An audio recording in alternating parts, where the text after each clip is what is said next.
Hello, everybody, and welcome to another episode of Thoughts with Nick. Today's quote comes from Albert Camus, and what he had to say was, "People hasten to judge in order not to be judged themselves." If you're not familiar with Camus or his work, he was a famous author and philosopher who wrote novels, plays, and philosophical essays.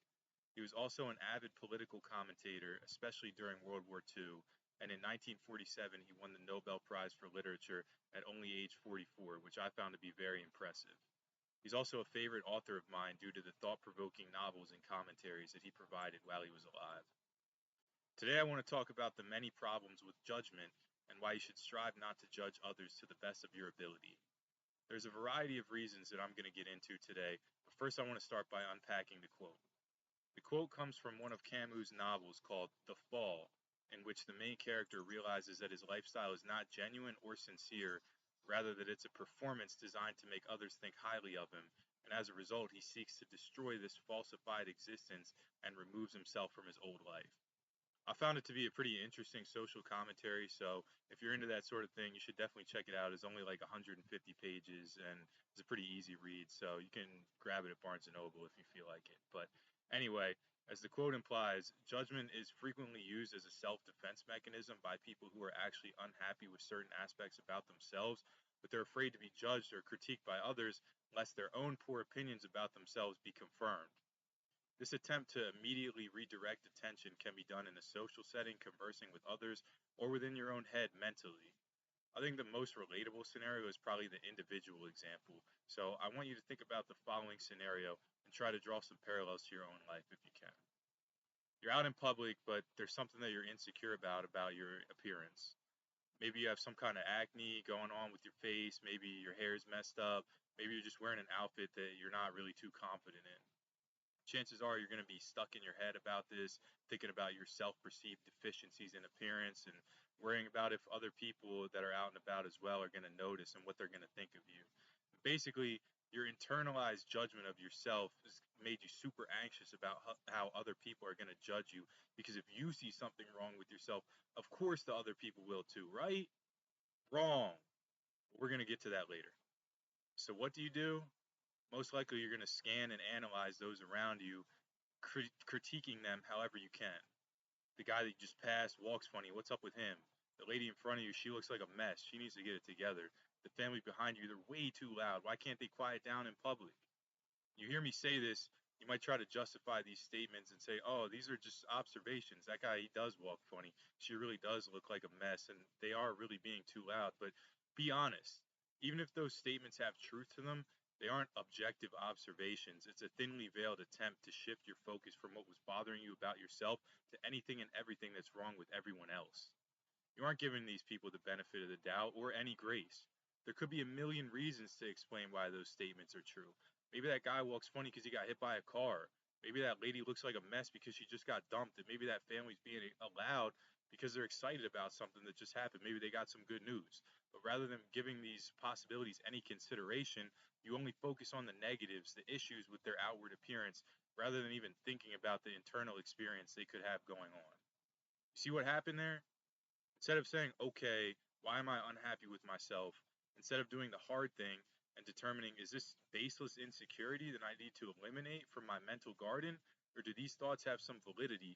And if so, how can I address it?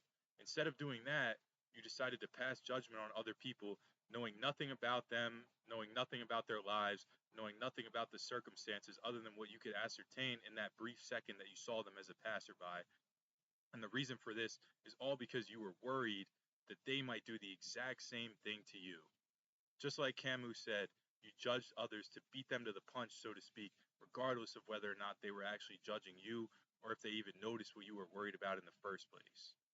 I'm not trying to pick on anyone here. If this sounds like a familiar scenario to you, if you can relate to this, that's okay. There's not anything wrong with you. I've been that person I just described many times in the past. It's a really easy thing to do. It's a lot harder to do the mental work of being honest with yourself and addressing your own personal critiques. It's well known that we are our own harshest critics, so it's challenging to address this criticism and determine what's valid and what isn't. This brings me to my next point. No one is noticing these things that you're worried about. No one is going to see you and go back to their friends and say, "Hey, I saw this person today while I was out and about, and blah blah blah blah blah. They looked like this, they looked like that, and oh, all this and that and their third thing." No, that's just not happening. It's a fabrication of your imagination, and it's not real life. That's not based in reality. And on the off chance that someone actually does that, I'm going to tell you the truth. They're an unhappy, sad individual. They're a hater. And over here, we don't worry about haters. We worry about ourselves. Just like I said, we are our own harshest critics. While you're hyper-analyzing your thoughts, looks, and actions, so is everybody else. That just shows that a lot of things that you're worried about have no substance. It's quite literally all in your head. Which brings me to my next point about judgment, which is projection. Projection is the basis of judgment and the root of a lot of outward emotions and expressions that you see in other individuals.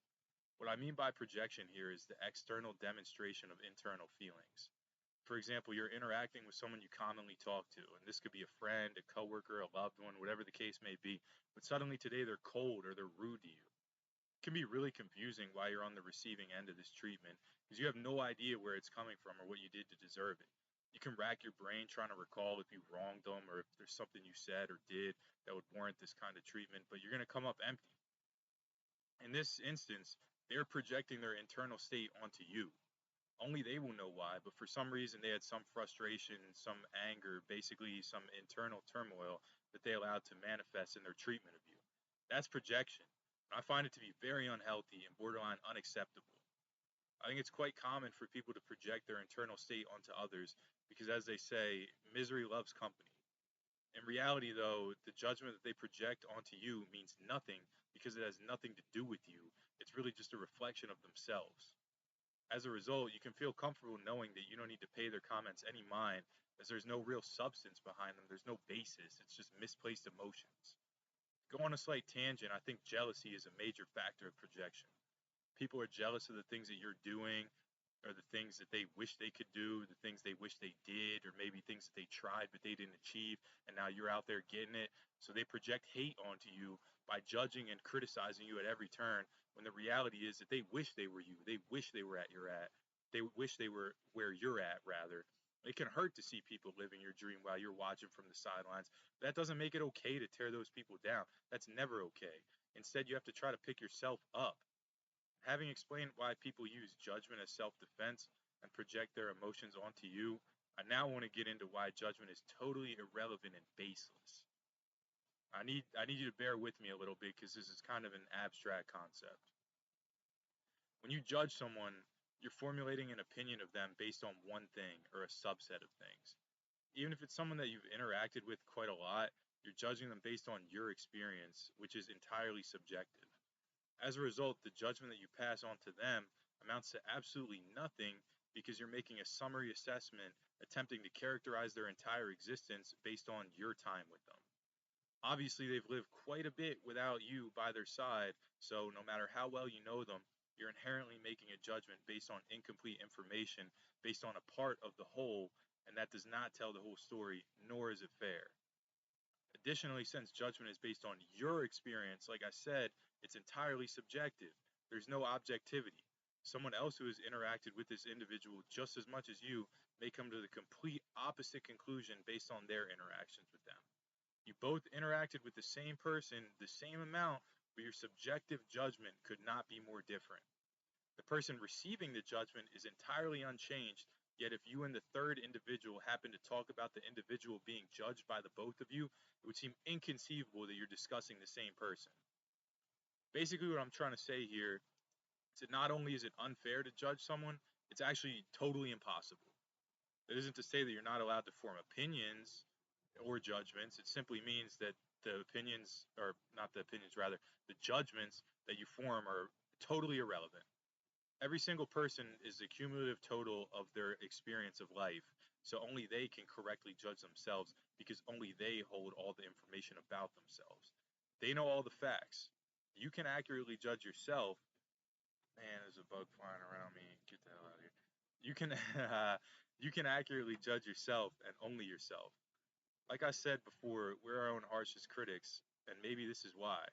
There's no room for excuses or benefit of the doubt because we ultimately can't kid ourselves. This further proves why judgment is irrelevant, since only you can truly judge yourself. no one else's judgment has any substance at all. Building on that, when you feel secure in yourself, when you've done things that make yourself feel proud, when you're honest with yourself and others, when you don't make mental excuses for your own failures and mistakes, when you put forth your full effort into each day, you won't be inclined to judge others, and their judgments won't mean a thing to you. This further illustrates just how irrelevant and useless judgment is. Since judgment is mostly projection, when you're secure in yourself, there's no internal turmoil or distress to project onto others. You feel happy and confident, so there's no reason to try to tear others down.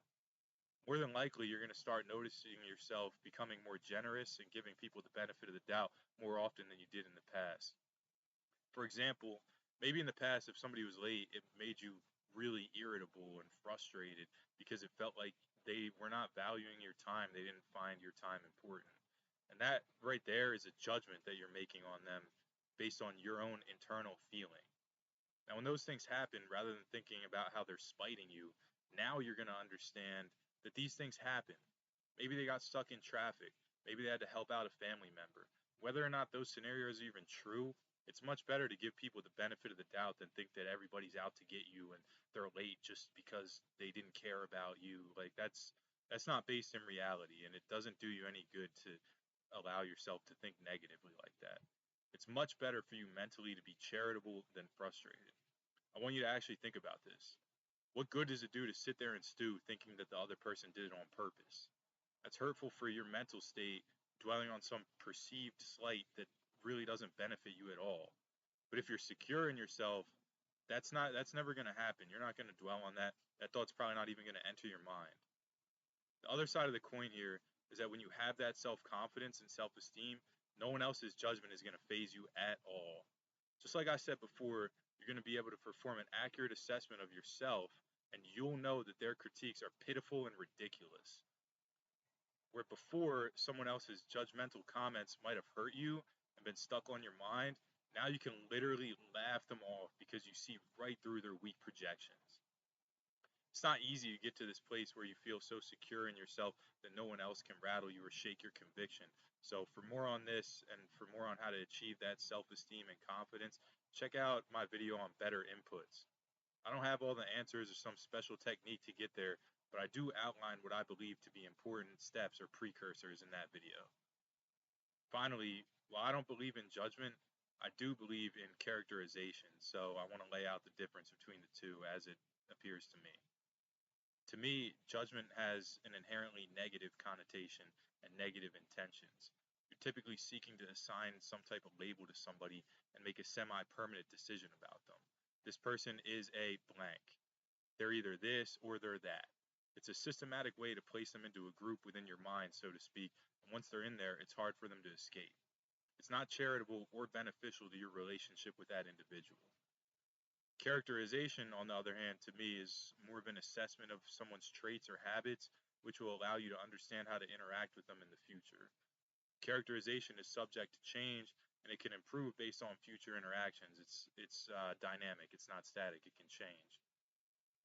Anyway, I have to admit that point right there is kind of a semantics game. It's kind of splitting hairs, but to me, I think there's a difference between the two, and maybe that just comes down to the negative association that I have with judgment, but I really don't think that there's a need or a place for judgment, but characterization can be helpful. Going back to that running late example, rather than judging someone as a time waster and rude for wasting your time and making you wait, you may characterize that individual as someone who's habitually late, and then you can adjust your own arrivals to reflect that. That doesn't really hurt you at all, rather than that mental pain you are inflicting on yourself, thinking that they were spiting you intentionally. If their behavior changes, you can adjust your characterization and response. Now, if they show up on time, you show up on time. Subtle difference for sure, but to me, the judgment version is inherently negative and poisons the relationship unnecessarily. This isn't something that I want to be a focal point of this video. The main takeaways are really what I discussed earlier about projection and the irrelevance of judgment and how to become unfazed by judgment from others. That was kind of just interesting differentiation I wanted to make. Another thing I want to mention here, this is not a justification to be a bad person because no one else's judgment is important. Just because the judgment of others is irrelevant does not give you an excuse to act however you want. You still have to hold yourself to the highest possible standard. I don't want anybody to misinterpret the message here and try to use these ideas to justify their own poor behavior. At the end of the day, you're only truly accountable to yourself, so make the best decisions you can, and that way, when you reflect on yourself and your actions, you'll be proud. Just like a lot of the things that I talk about, removing judgment from your life is a lot easier said than done. I've said it a few times, but judgment is a self defense mechanism. It's hard to get away from those protective habits. It's hard to accept that your judgments are more of a commentary on yourself than the other people. You don't want this to be true, but it is. It's not going to be easy to do the self work, but you got to do that self work to accept yourself as you are and feel your value and worth. It's going to be different for everybody else. Everyone's path is different to get there, but I know you can do it. And just like I said, when you do, you're going to become immune from judgment and much better off for it. Good luck. Let me know your thoughts in the comments. Let me know how your journey's going, and thank you for tuning in.